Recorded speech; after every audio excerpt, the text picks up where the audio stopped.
المنافقون والمنافقات بعضهم من بعض يأمرون بالمنكر وينهون عن المعروف ويقبضون أيديهم نسوا الله فنسيهم إن المنافقين هم الفاسقون۔ سورہ توبہ کی آیت نمبر 67 ہے، 60 اور 7۔ فرمایا کہ منافق مرد اور منافق عورتیں ہیں، یہ سب ایک ہی طرح کے لوگ ہیں۔ مردوں عورتوں میں کوئی فرق نہیں ہے، عورتیں اور مرد۔ اس کا مطلب یہ ہے کہ بڑا گہرا نفاق ہے، بڑا پکا پختہ۔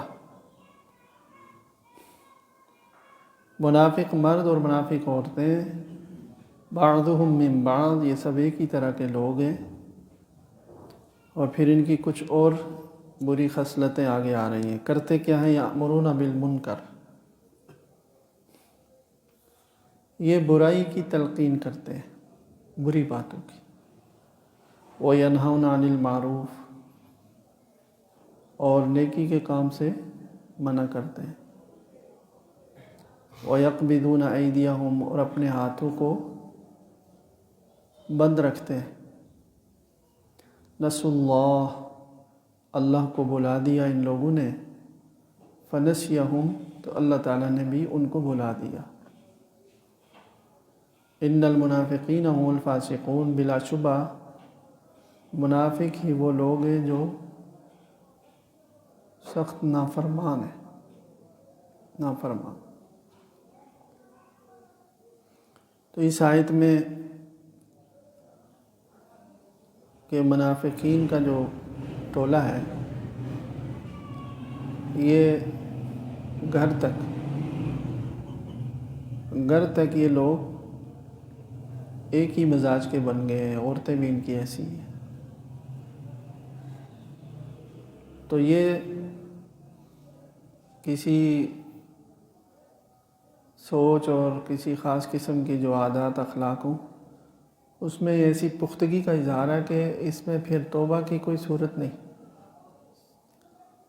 بعض اوقات یہ ہوتا ہے کہ گھر کا ماحول کچھ بہتر ہو، تب بھی مرد کو اچھی عورت ہو تو وہ کچھ کان میں ڈالتی ہے، سنتی ہے تو بتاتی ہے، روکتی ہے، تو اس سے بھی فرق پڑ جاتا ہے۔ لیکن فرمایا کہ ان کی عورتیں بھی اسی طرح ہی ہیں، تو وہ بھی برائی میں تعاون کر رہی ہیں۔ اگر خاتون کوئی بری ہوگی تو مرد کو اکسائے گی برائی پر، اور زیادہ آمادہ کرے گی، تو وہ اور زیادہ برائی میں جائے گا۔ تو یہ ان کی صورتحال یہی تھی کہ منافق مرد اور عورتیں یہ ایک ہی طرح کے ہیں، اور ان سب کے کام کیا ہیں؟ برائی پھیلاتے ہیں۔ مسلمانوں کے معاشرے میں ہیں، ظاہر ہے وہاں کافر تو نہیں تھے، مدینہ طیبہ کی بات ہو رہی، تو بری چیزیں جو ہیں وہ ایک دوسرے سے اس کو پھیلاتے ہیں، اس کا حکم دیتے ہیں، یعنی جو خیر کی کام ہے ان سے روکتے ہیں یا ان کو نہیں بتاتے۔ کوئی بھی ایسی فتنہ فساد کی بات مسلمانوں کے درمیان کر دی، اور اسلام کے خلاف، مسلمانوں کے خلاف باتیں کرنا، جس سے دوسرے مسلمانوں کے دل کے اندر کوئی میل پیدا ہو، تو اصل تو سارے اعمال کا دارومدار تو دل پر ہے نا۔ دل ٹھیک ہوگا سارے اعمال ٹھیک ہوں گے، دل میں نفاق آ گیا اگر تو سارے اعمال خراب ہوں گے۔ تو یہ کچھ کرتے رہتے تھے، کوئی موقع مل گیا کوئی ایسی بات کا تو بس وہ کرتے رہیں گے، ڈائریکٹ نبی کریم صلی اللہ علیہ وسلم پر اعتراض، اور مناسب طریقے سے، مناسب الفاظ میں، کہ اگلا آدمی سخت سے سخت مخالف بھی رسول اللہ صلی اللہ علیہ وسلم کے بارے میں، ظاہر ہے کوئی ایسی بات کو اچھا نہیں سمجھتا تھا، تو دیکھیں نا جی یہ ہو گیا اور یہ مناسب نہیں ہوا اور یہ ایسا ایسا۔ اور یہ کہ اچھے کاموں سے منع کرتے ہیں. جہاد کے لیے مثلا ترغیب دینی ہو، نہیں نہیں جہاد میں کیوں جاؤ گے، بڑے خطرات ہیں، بڑے معاملات ہیں، اور دیکھو تم بس کہہ دیا کہ اللہ کے راستے میں خرچ کرو تو سب کچھ لے کر نہیں پہنچ جایا کرو، کچھ اپنے گھر کا بچوں کا بھی خیال کرو، اور اس طرح کی باتیں. یعنی یہ سب نیکی سے روکنے والی چیزیں ہیں. اور پھر خود بھی اپنے ہاتھوں کو بند رکھتے ہیں، یعنی بخل ہے، بالکل خرچ نہیں کرتے اللہ کے راستے، ہاتھ بند رکھے. تو فرمایا کہ یہ ساری جو چیزیں ہیں نا، تو یہ بتاتی ہیں اس بات کو کہ وہ اللہ کو بھول چکے ہیں. اللہ کا تصور اگر ہو، اللہ تعالیٰ تو کہا کہ یاد ہو، تو آخر سوچے نا آدمی کہ میں کیا کر رہا ہوں، تو بس دنیا میں مادیت میں اتنے گم ہو گئے. فرمایا پھر اللہ نے بھی ان کو چھوڑ دیا. یعنی اللہ کی رحمت بھی ان کی طرف متوجہ نہیں ہے. جب کوئی آدمی اس طرح سے گمراہی میں چلا جاتا ہے نا، تو پھر اللہ ڈھیل دے دیتے ہیں، چھوڑ دیتے ہیں. جیسے گویا کہ اللہ تعالیٰ تو بھولنے سے پاک ہے، بھولنا تو انسانوں کی صفت ہے، اللہ تعالیٰ کسی چیز کو نہیں بھولتے، لیکن جو بھولنے کا نتیجہ ہوتا ہے نا وہ ہوتا ہے. تو وہ بتایا، یعنی جیسے کوئی بھول کر کسی کو چھوڑ دے، یعنی اللہ نے بھی ان کو چھوڑ دیا. اور یہ ہے کہ یہ منافقین اللہ کے نافرمان لوگ ہیں. وعد اللہ المنافقین والمنافقات والکفار نار جہنم خالدین فیہا. اگلی آیت میں فرمایا کہ اللہ تعالیٰ نے منافقین، منافق مرد، منافق عورتیں اور جو کھلے کافر ہیں، ان سب کے بارے میں عہد کر رکھا ہے کہ ان کے لیے جہنم کی آگ ہے. العیاذ باللہ، العیاذ باللہ، اللہ ہماری حفاظت. یہ عہد ہے کہ جو منافق مرد ہیں، عورتیں ہیں، جو کھلے کافر ہیں، ان سب کے لیے جہنم کی آگ ہے. خالدین فیہا، اس میں ہمیشہ رہیں گے. ہی حسبہم، یہ سخت ناراضگی کا انداز ہے. ہی حسبہم، جیسے اردو میں کہیں نا کہ تمہیں عزت راس نہیں آتی نا، تمہارے لیے بےزتی، تمہیں بےزتی راس آئے گی. یہ حسبہم بالکل اس طرح کہ ان کو یہ راس آئے گی، جہنم راس ہے. رحمت للعالمین کے سائے میں بیٹھ کر کے جن لوگوں کو اپنے لیے جنت نہیں حاصل کر سکے، تو پھر ان کو جہنم ہی راس آئے گی. ہی حسب، جہنم ہی ان کے لیے کافی ہے. ویسے لفظی ترجمہ ہی ہے، مطلب یہ کہ وہی ان کے لیے سب کچھ ہے. وَلَعَنَهُمُ اللَّهُ، اور اللہ تعالیٰ نے ان پر لعنت کر دی ہے. وَلَهُمْ عَذَابٌ مُقِيمٌ، اور ان کے لیے اٹل عذاب ہے. اس کے دو معنی کیے گئے. ایک تو وہی کہ قیامت کے دن ایک تو جہنم کا عذاب اوپر بتایا، اس کے علاوہ یہ کوئی اور قسم کا عذاب ہوگا جو اٹل عذاب، پکا پکا. اور دوسرا معنی یہ کیا گیا کہ یہاں پر اس دنیا کے اندر بھی وہ ایک عذاب میں مسلسل گرفتار ہے. وہ عذاب نفاق کا ہی ہے. نفاق کی وجہ سے ان کو چین کی اور لطف والی زندگی نہیں ہے، وہ ایک ایسی پریشانی میں ہر وقت گرفتار ہیں، ایسی ٹینشن میں رہتے ہیں کہ ان کو چین و سکون نہیں ہے، اور یہ عذاب ان کے ساتھ لگا ہوا ہے. چونکہ نفاق کی وجہ سے وہ ایسی سرگرمیاں، ایسی کارروائیاں کرتے ہیں. ان کا خطرہ ہوتا ہے کہ جیسے پیچھے آیات گزری، مسلمانوں کو پتہ نہ چل جائے. ہر وقت اپنے دفاع، اپنے تحفظ میں لگے رہتے ہیں، ایک خوف کی کیفیت کا شکار رہتے ہیں. یار کیا ہوگا کیا ہوگا. ادھر سے ایک حسد ہے، مسلمان اگر ترقی کر رہے ہیں اسلام، تو یہ کہ اندر سے چونکہ ہے نہیں، وہ دیکھ کر الگ سے جلنا. پھر اپنا بھی خوف کہ ہماری جو صورتحال ہے ادھر ڈھکی چھپی رہے گی نہیں، تو لیپا پوتی کرنا، قسمیں کھا کھا کر مسلمانوں کو یقین دلانا، چاپلوسیاں کرنا. تو یہ عذاب ہی تو ہے. کیسی بے مزہ زندگی ہے. تو برائی کی خاصیت یہ ہے کہ جس گناہ میں آدمی مبتلا ہو، اللہ تعالیٰ سب کی حفاظت فرمائے، تو گناہ تو اپنا کوئی اثر تو رکھتا ہے نا. ایک تو آخرت میں جو کچھ اس کی سزا ہوگی، لیکن گناہ کا ایک اثر انسان کی زندگی میں، دنیا میں بھی ہوتا ہے. جیسے بہت نیک اعمال ہیں، بہت سارے، ان کی مختلف کیفیات ہیں. دل کو ایک سکون ہے، دل کو ایک آرام ہے، طبیعت کو کے اندر ایک بشاشت آتی ہے، بہت سارے اثرات ہیں نیک اعمال۔ اسی طرح برے جو اعمال ہیں وہ بے سکونی دیتے ہیں، پریشانی دیتے ہیں، دل ایک ویران ویران سا ہے، کھویا کھویا سا رہتا آدمی، بھاگ دوڑ لگی رہتی ہے۔ تو یہ ہر گناہ میں تقریباً ہے۔ تو نفاق چونکہ بہت شدید ترین گناہ ہے، تو اس کا جو وبال اور اس کی جو بے چینی اور پریشانی اور اس کا جو ان کو وہ ہوگا وہ بہت شدید ہے، اسی لیے اس کو عذاب قرار دیا۔ دنیا کے جتنے کافر ہیں کوئی بھی حقیقی سکون اور چین سے واقف ہی نہیں ہے، چاہے وہ دنیا کی مادی نعمتوں میں ڈوبا ہی کیوں ہو۔ اگر تو کوئی ایسی سائنس اور لیبارٹری کوئی ایسی ہو جائے ایجاد کہ جیسے ڈی این اے ٹیسٹ سے بہت ساری چیزیں پتہ کر رہے ہیں، اسی طرح اگر یہ سائنس جینیٹک انجینئر کبھی اتنی ترقی کر جائے کہ وہ ڈی این اے ٹیسٹ کر کے پتہ چلے کہ یہ آدمی کتنا خوش ہے اور کتنا ناخوش ہے، تو پتہ چلے گا ایک سیدھا سادہ غریب مسلمان کا بھی ٹیسٹ کریں اور ایک بل گیٹس جیسے آدمی کا بھی ٹیسٹ کر کے دیکھیں، زمین آسمان کا فرق نظر آئے گا۔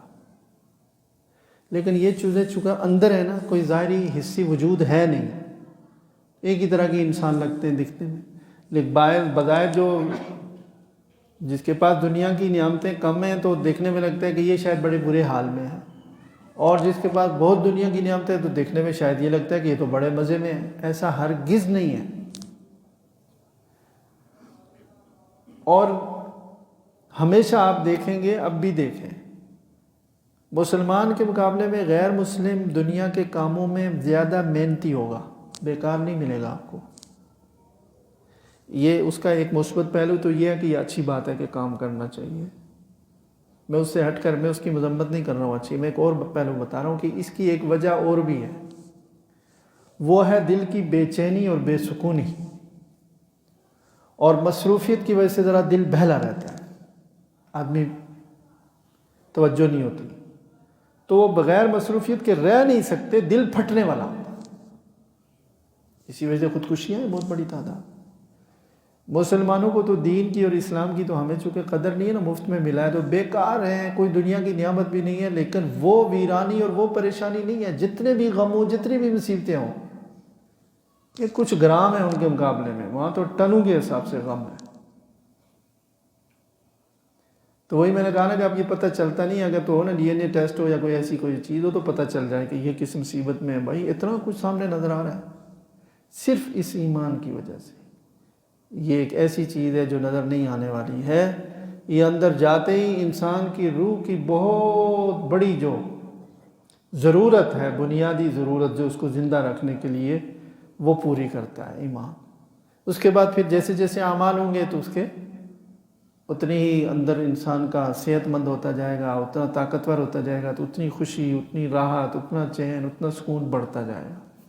جیسے ظاہری جسم آدمی کا تندرست ہو تو آدمی پرسکون ہوتا ہے نا، اور تکلیف ہو جائے تو اس کا درد کی وجہ سے بے چینی ہوتی ہے، تھوڑا درد ہو، تھوڑی تکلیف ہو تھوڑا ہوگا، زیادہ ہوگی تو زیادہ ہوگا، زیادہ بیمار ہے تو زیادہ پریشان ہوگا، کم بیمار ہو تو کم۔ اسی طرح روح اندر کی چیز ہے، اور وہ اصل سکون اور بے سکونی کا تعلق اسی سے ہے۔ تو ہم نے چونکہ بہت کمزور کیا ہوا ہے، ضعیف کیا ہوا ہے، تو ہم زیادہ پریشانیوں کو تھوڑا سا زیادہ جس کو کہتے ہیں فیل کرتے ہیں۔ آپ دیکھیں نا کیوں ترغیب نہیں دی اللہ کے رسول صلی اللہ علیہ وسلم نے بہت زیادہ کہ آپ خوب محنت کرو، دن رات کماؤ، دے سکتے نا۔ یہ کامیابی کا نہ دنیا میں نہ آخرت میں راستہ نہیں، اس لیے کہ دنیا ایک مادی چیز ہے اور انسان کی طبیعت میں ہے کہ خود بخود اتنی محنت کر ہی لے گا وہ، اس کے لیے کوئی ذہن سازی کرنی، موٹیویشن کرنے کی ضرورت نہیں ہے۔ اور پرندے اور جانور بھی اپنا گھونسلہ بناتے ہیں، بڑے ڈھونڈ ڈھانڈ کر کے اپنی روزی کا بھی انتظام کر لیتے ہیں، یہ طبیعت میں اس کے بغیر رہے گا نہیں۔ جن چیزوں کی ترغیب دی وہ جس کی طرف انسان کی طبیعت جا نہیں سکتی، جن کو بتلایا کہ یہ کرو، شوق دلایا، اس کا فائدے بتائے، اور جن چیزوں سے نقصان ہو سکتا ہے جیسے تو وہ گناہ اور اعمال ہیں کہ نیک اعمال کریں گے، بار بار بتایا، اور کچھ بھی نہیں ہوگا، مطمئن رہیں گے۔ ایک وقت اگر کھانا ہے اور ایک وقت میں نہیں ہے تب بھی پرسکون رہو گے، اگر 100% اعمال پر آ جائے کوئی غم پریشانی نہیں ہوگی۔ اور باقی یہ ہے کہ یہ سوچنا کہ مادی چیزیں حاصل ہو جائیں گی تو غم پریشانی ختم ہو جائے گی، یہ تو ممکن ہی نہیں ہے۔ دنیا کا کوئی بھی آدمی کسی ملک کا حکمران ہی لے لیں تو ایک طرف سے آپ اس کو کہیں گے کہ اس کو کھانے پینے کی، گھر کی، رہائش کی، ضروریات کی، مہینے کی، اس کی کوئی اس کو فکر نہیں ہے، تو کیا باقی فکریں نہیں ہیں اس کے بعد جو باقی فکریں ہیں وہی میں نے کہا کہ وہ حصی وجود رکھتی ہوں، تو وہ اگر نکال کر کہے کہ یہ تم اپنے کندھے پر ان میں سے کوئی ایک رکھ کر دیکھو تو ہم توبہ کر کے بھاگیں۔ جن غموں میں، جن فکروں میں، جن پریشانیوں میں وہ گرفتار ہے، تو وہ تو اس کی تو الحمدللہ ہمیں ہوا بھی نہیں رہی، اللہ نے بچایا ہوا ہر آدمی۔ تو یہ تو صرف ایک چیز ہے، لیکن جو ایمان خالص ہے اس میں کیا ہے، جو سکون ہے، جو اطمینان ہے، وہ ٹنوں کے حساب سے، تھوڑا بھی نہیں ہے۔ اس کے بعد تھوڑی بہت دنیا کی نعمتیں ہوں تو پرسکون زندگی ہو جائے گی، کوئی مسئلہ نہیں۔ تو یہ فرمایا کہ منافقین کا جو ان کو عذاب ہے اس دنیا میں بھی ان کے ساتھ لگا ہوا ہے، وہ یہی ہے، نفاق کی وجہ سے جو ایک بے چینی، جو ایک پریشانی، جو ایک ٹینشن، جو ایک ڈپریشن، ایک مطلب اندیکھا خوف، یہ مسلط رہتا ہے ان پر۔ فرمایا کالذین من قبلکم کانوا اشد منکم قوۃ واکثر اموالا واولادا فاستمتعوا بخلاقہم فاستمتعتم بخلاقکم۔ اے منافقو، تمہاری حالت ویسی ہے جیسے تم سے پہلے لوگ گزرے، وہ تم سے زیادہ طاقت میں مضبوط تھے، مال اور اولاد میں تم سے کہیں زیادہ تھے پہلے جو لوگ گزرے، تو انہوں نے اپنے حصے کے مزے اڑائے۔ دنیا میں جو ہوتا ہے نا، یہی مزے اڑانے کے لیے تو سب کچھ ہو رہا ہے۔ انہوں نے اپنے حصے کے مزے اڑائے، تم بھی اپنے حصے کے مزے اسی طرح اڑاؤ جس طرح انہوں نے اپنے حصے کے مزے اڑائے، اور تم بھی انہی بےہودگیوں میں گم رہو جس طرح وہ بےہودگیوں میں گم رہے، غلط باتوں میں۔ اور پھر سب کے بارے میں فرمایا اولئک حبطت اعمالهم فی الدنیا والآخرہ، یہ وہ لوگ ہیں کہ ان کے اعمال دنیا اور آخرت میں بیکار چلے گئے، تباہ ہو گئے، برباد ہو گئے۔ حبیطہ، جس کو اردو میں اکارت بھی کہتے ہیں اور غارت بھی کہتے ہیں، کہ ان کے اعمال غارت ہو گئے، تباہ ہو گئے۔ یعنی جو کچھ نیک اعمال، ویسے ہی انسان کچھ نہ کچھ نیک اعمال تو کرتا ہی ہے نا، کسی کی مدد کر لی، کسی کے کام آ گیا، پر میں ان کا کوئی اجر و ثواب نہیں ہے، دنیا میں ہی ختم ہو گئے، اس کا کوئی بدلہ اللہ نے دنیاوی شکل میں ان کو دے دیا ہوگا۔ اچھا، اس آیت کا ایک اور مطلب بھی ہے، بالکل اس کا بھی اس کے اندر گنجائش ہے۔ یہ میں نے ایک ترجمہ یہ کیا کہ اے منافقو، تمہاری مثال ان لوگوں کی طرح جو تم سے پہلے گزرے، وہ طاقت میں، قوت میں تم سے زیادہ مضبوط تھے، اور مال اور اولاد میں بھی تم سے کہیں زیادہ تھے، یہ میں نے کہا۔ لیکن ایک تفسیر یہ ہے کہ یہ مسلمانوں کو خطاب ہو رہا ہے، چونکہ یہ منافقین کا ذکر نہیں ہے۔ کالذین من قبلکم، کہ مسلمانوں تم بھی اسی طرح ہو جس طرح تم سے پہلے دنیا گزری ہے، جیسے پہلے انسان دنیا میں آئے تم بھی اسی طرح ہو۔ اور یہ فرما رہے ہیں کہ جس طرح انہوں نے دنیا کے مزے لوٹے کچھ عرصہ، تمہارے اندر بھی کچھ لوگ ایسے ہو جائیں گے جو دنیا کے مزے لوٹیں گے، اور جیسے پچھلی امتوں میں لوگ بےہودگیوں میں پائے گئے، میری امت میں مسلمانوں تمہارے اندر بھی ایسے لوگ ہو جائیں گے جو بےہودگیوں میں مبتلا ہوں گے، لیکن یاد رکھو وہ لوگ بھی اور جو ایسے مسلمانوں میں ہوں گے، دونوں کے بارے میں یہ فیصلہ ہے کہ ان کے اعمال دنیا اور آخرت میں تباہ کر دیے گئے۔ یہ تفسیر بھی ہے، اور اس کی تائید حدیث سے بھی ہوتی ہے۔ نبی کریم صلی اللہ علیہ وسلم نے فرمایا لَتَتَّبِعُنَّ سُنَنَ الَّذِينَ مَنْ كَانَ قَبْلَكُمْ ذِرَاعًا بِذِرَاعٍ وَشِبْرًا بِشِبْرٍ حَتَّى لَوْ كَانَ أَحَدُهُمْ دَخَلَ جُحْرَ الضَّبِّ لَدَخَلْتُمْ أو كما قال صلی اللہ علیہ وسلم۔ ایک مرتبہ فرمایا کہ دیکھو یہ اس زمانے میں فرما رہے ہیں کہ جو سب سے عظیم الشان لوگ ہیں، سب سے منتخب ترین صحابہ کرام جو رسول اللہ صلی اللہ علیہ وسلم کی تربیت میں، اور میں کہ تم لوگ بھی یعنی مسلمان بھی ان لوگوں کے طریقہ کار پر چلو گے جو تم سے پہلے گزرے ہیں، اور اتنے ان کے طریقے پر چلو گے جیسے کہ یعنی وہ عربی میں کسی چیز کو بالکل برابر شرابر بتانا ہو تو کہا جاتا ہے کہ یہ فٹ بائی فٹ اور بالشت بائی بالشت، کہ یعنی اس طرح 100% برابر جیسے ان کے اعمال اخلاق آتے ہیں اور کرتوت تھے دنیا میں تم میں بھی ایسے لوگ ہوں گے جو بالکل انہی کی طرح کریں گے۔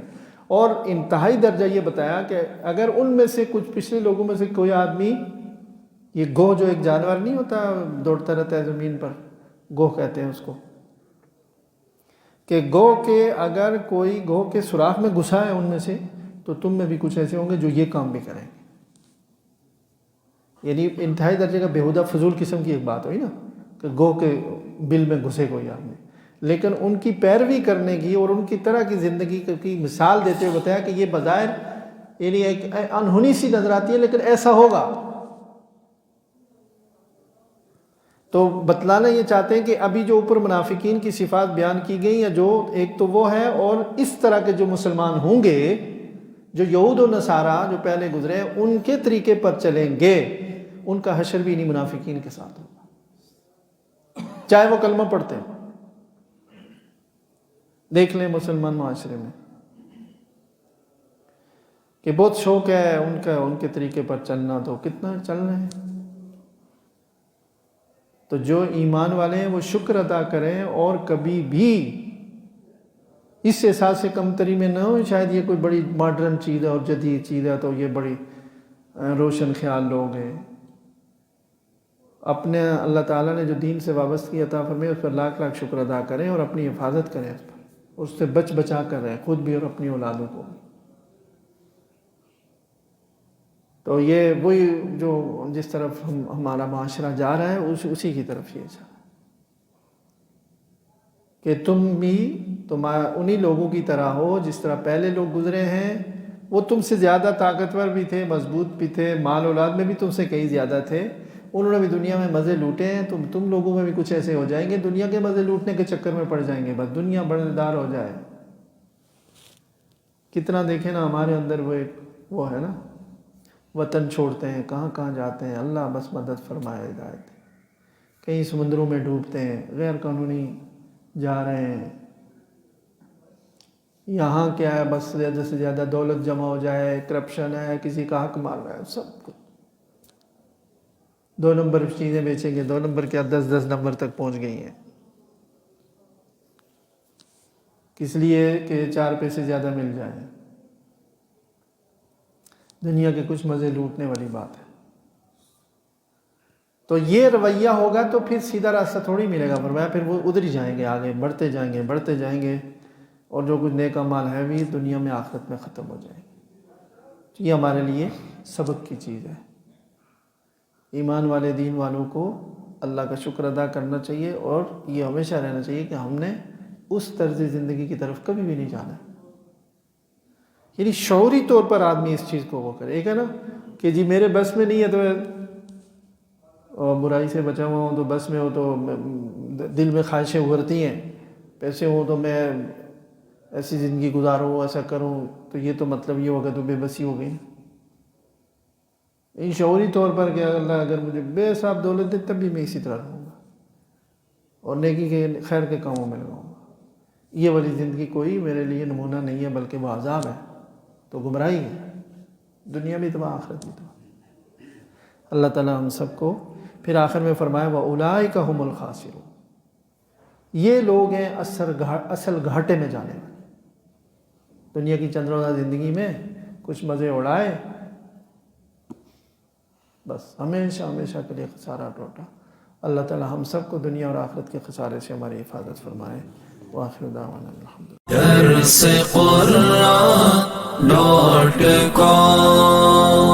www.darsequran.com